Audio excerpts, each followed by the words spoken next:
दोस्तों नमस्कार। स्वागत है आपका दीक्षा क्लासेस के यूट्यूब चैनल पर। तो दोस्तों पिछली क्लास में हमने राजस्थान के प्रमुख लोक देवियों के बारे में चर्चा की थी और राठौड़ राजवंश की देवियों के बारे में हमने पढ़ा था। राठौड़ राजवंश की दो देवियां, एक आराध्य और एक कुल देवी। तो आज हम पढ़ने जा रहे हैं अगली केला देवी के बारे में। किसके बारे में? केला देवी, जिसका मंदिर करौली में बना हुआ है। कहाँ? केला देवी का मंदिर कहाँ है? करौली में। देखिए ध्यान देना दोस्तों,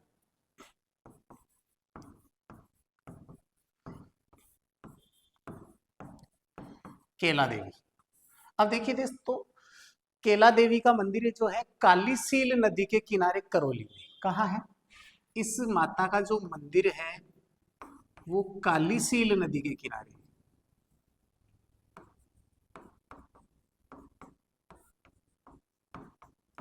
कालीसील नदी के किनारे।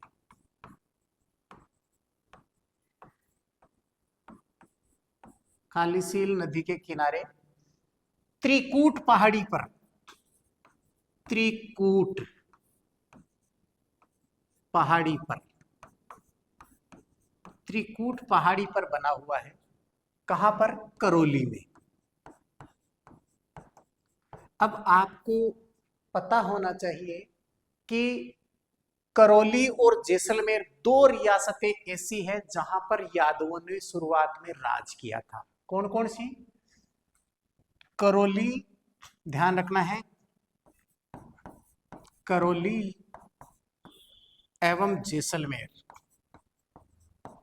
जैसलमेर, यहां पर यादवों ने राज किया। बाद में जैसलमेर में भाटी राजवंश आ गया था, लेकिन स्टार्टिंग में करौली और जैसलमेर में यादवों ने राज किया था। तो इसलिए ये जो देवी है केला देवी, ये यादवों की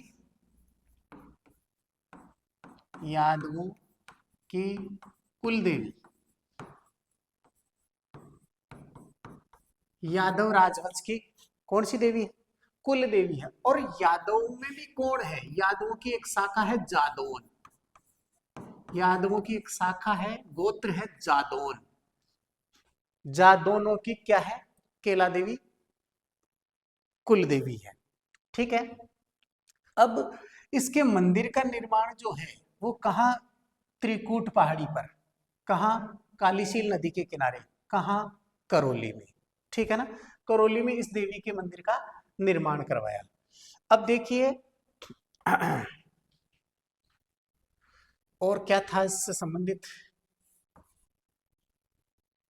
और कुछ बताइए। देखिए इसकी कुछ विशेष बातें हैं। इस देवी की कुछ विशेष बातें क्या है कि इस देवी की आराधना में गुटक्कड़ नृत्य किया जाता है और जोगणिया और लांगुरिया गीत गाया जाता है। देखिए देवी की आराधना में देवी की आराधना में गुटक्कड़ नृत्य,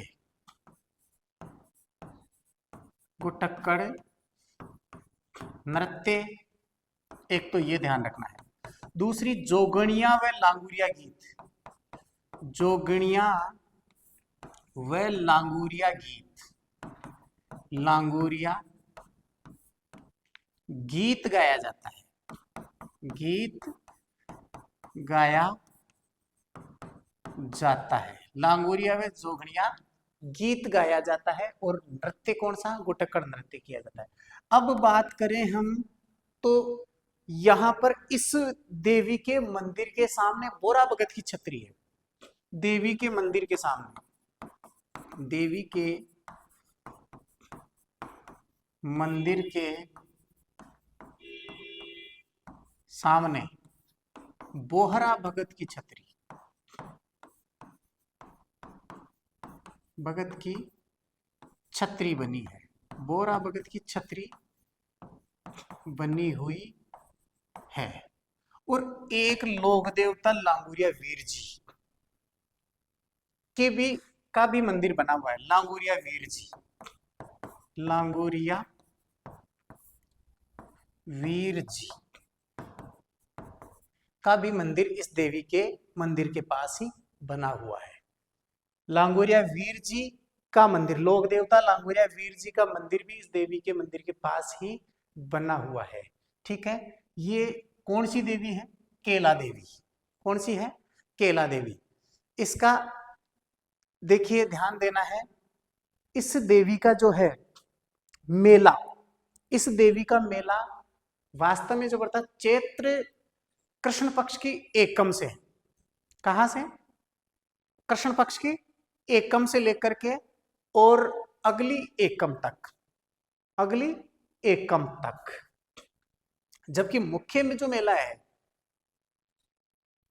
मुख्य जो मेला है वो चैत्र कृष्ण पक्ष नहीं होकर के चैत्र शुक्ल पक्ष की एकम से लेकर के मेला जो बताया इस देवी का चैत्र शुक्ल पक्ष की एकम से लेकर के अगली एकम तक, जिसको हम प्रतिपदा कहते हैं। जबकि मुख्य मेला चैत्र शुक्ल पक्ष की अष्टमी, क्या मानते हैं? अष्टमी को मेला, मेला चैत्र शुक्ल पक्ष, शुक्ल पक्ष की प्रतिपदा, प्रतिपदा जिसको पड़वा कह दो चाहे एकम कह दो, प्रतिपदा कह दो चाहे क्या कह दो, इसको अंजना माता कहते हैं। इस देवी को क्या कहते हैं? अंजना माता। तो प्रतिपदा कह दो चाहे एकम कह दो, है ना, जिसको हम पड़वा भी कहते हैं। इस देवी को अंजना माता भी कहते हैं। इस देवी को अंजना माता, अंजना माता भी कहते हैं। इस देवी को अंजना माता भी कहते हैं। ठीक है, तो ये आपकी कौन सी देवी थी? ये है आपकी केला देवी। तो केला देवी को यादवों की कुल देवी कहते हैं। यादवों में भी कौन से यादव? जादौन शाखा के यादव। इसके जो मंदिर का निर्माण है कालीशील नदी के किनारे त्रिकूट पहाड़ी पर करौली में बनवाया गया है।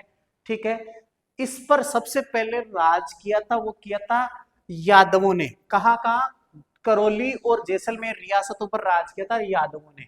ठीक है, तो अब देखिए यहां पर जैसलमेर के अंदर एक किला बना हुआ है सोनारगढ़। कौन सा? सोनारगढ़, सोनारगढ़ दुर्ग बना हुआ है जैसलमेर। ठीक है ना, जो भी त्रिकूट पहाड़ी पर ही है। ध्यान रखना कि ये जो केला देवी का मंदिर है ये भी त्रिकूट पहाड़ी पर है, और जैसलमेर का जो दुर्ग बना हुआ है वो भी त्रिकूट पहाड़ी पर ही बना हुआ है। उस दुर्ग का नाम है सोनारगढ़। ठीक है, अब देखिए इस मंदिर के सामने, इस देवी के मंदिर के सामने बोरा भगत की छतरी है। किसकी है? बोहरा भगत की छतरी है। इस देवी की आराधना में क्या किया जाता है? गुटक्कड़ नृत्य किया जाता है, जोगड़िया और लांगुरिया गीत गाया जाता है। ये कुछ विशेष बातें थी। लांगुरिया वीर जी लोक देवता है, उनके मंदिर, उसका मंदिर भी यहाँ पर क्या किया गया है? बनवाया गया है। क्या कह रहे हैं आप? क्या है? हाँ, देखिए एक चीज हम लोगों ने क्या किया था, थोड़ा भूल गए थे। तो एक चीज है, इस देवी ने एक नरकासुर नामक राक्षस का वध किया था। किसका? नरकासुर नामक राक्षस का वध किया था। यहां इसको आप लिख लीजिए, नरकासुर, नरकासुर नामक राक्षस का वध किया था।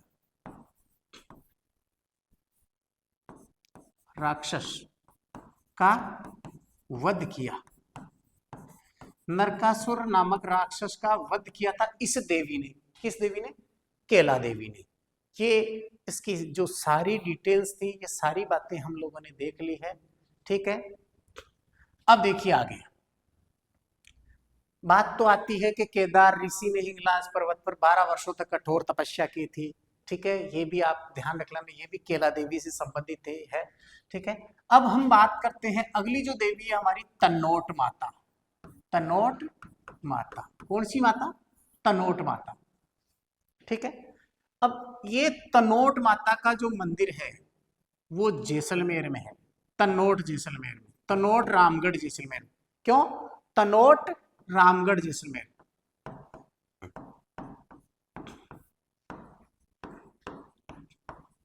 जैसलमेर। अब देखिए दोस्तों, इस देवी की खास बात, इस देवी ने क्या किया था? पहली बात तो इस देवी को हम सैनिकों की देवी कहते हैं। बीएसएफ के जवान जो होते हैं ना, उनकी, मतलब border security force, BSF border security force, सैनिकों की देवी कहते हैं, क्योंकि सैनिकों की इस देवी ने ऐसी मान्यता है कि इस देवी ने सैनिकों की रक्षा की थी। अर्थात भारत पाकिस्तान युद्ध के द्वारा पाकिस्तान ने जो बम गिराए थे, तो इस माता के मंदिर के प्रांगण के बाहर आकर के वो ऐसे कैसे गिर गए, फटे नहीं, वो बम फटे नहीं थे। तो ये इस देवी का चमत्कार था। तो इस देवी को उपनाम के रूप में अगर पूछें तो देखिए, इसका जो उपनाम है इस तनोट माता का, रुमाल वाली माता, रुमाल वाली माता, रुमाल वाली माता भी कहते हैं। सैनिकों की देवी, सैनिकों की देवी भी हम इनको कहते हैं। इसको थार की वैष्णो देवी, थार की वैष्णो देवी, थार की वैष्णो देवी भी कहते हैं। आज भी वर्तमान में इस माता की देख रेख का कार्य है, पूजा का जो कार्य है बीएसएफ के जवानों द्वारा किया जाता है। किसके? बीएसएफ बॉर्डर सिक्योरिटी फोर्स के जवानों द्वारा, के बीएसएफ के जवानों द्वारा देख रेख की जाती है। ठीक है, एक बात ध्यान रखनी है कि ये जो देवी है, बॉर्डर सिक्योरिटी फोर्स के जवानों की देख रेख में इनकी पूजा अर्चना सारी की सारी कौन कर रहा है? सैनिक। अब सैनिक कर रहे हैं, इसी वजह से इस देवी का नाम जो है सैनिकों की देवी कहते हैं। इसको रुमाल वाली माता या रुमाली माता, थार की वैष्णो देवी या सैनिकों की देवी कहते हैं। इस देखिए, जब भारत पाकिस्तान युद्ध के दौरान इसने चमत्कार किया, तो बीएसएफ ने, सैनिकों ने यहां पर एक विजय स्तंभ बनवाया। क्या बनवाया? इस मंदिर के पास ही, मंदिर के पास, मंदिर के पास बीएसएफ के जवानों द्वारा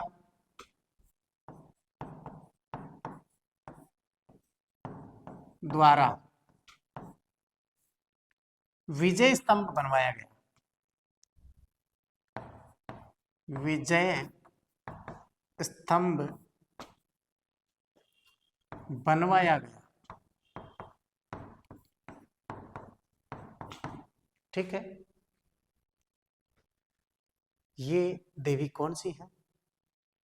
इस देवी के मंदिर का जो निर्माण है, इस देवी के मंदिर का जो निर्माण है, देखिए बाद में तो संरक्षण बीएसएफ का कर लिया, लेकिन स्टार्टिंग में जैसलमेर का शासक था तनुराय भाटी। जैसलमेर का शासक कौन था? तनुराय भाटी।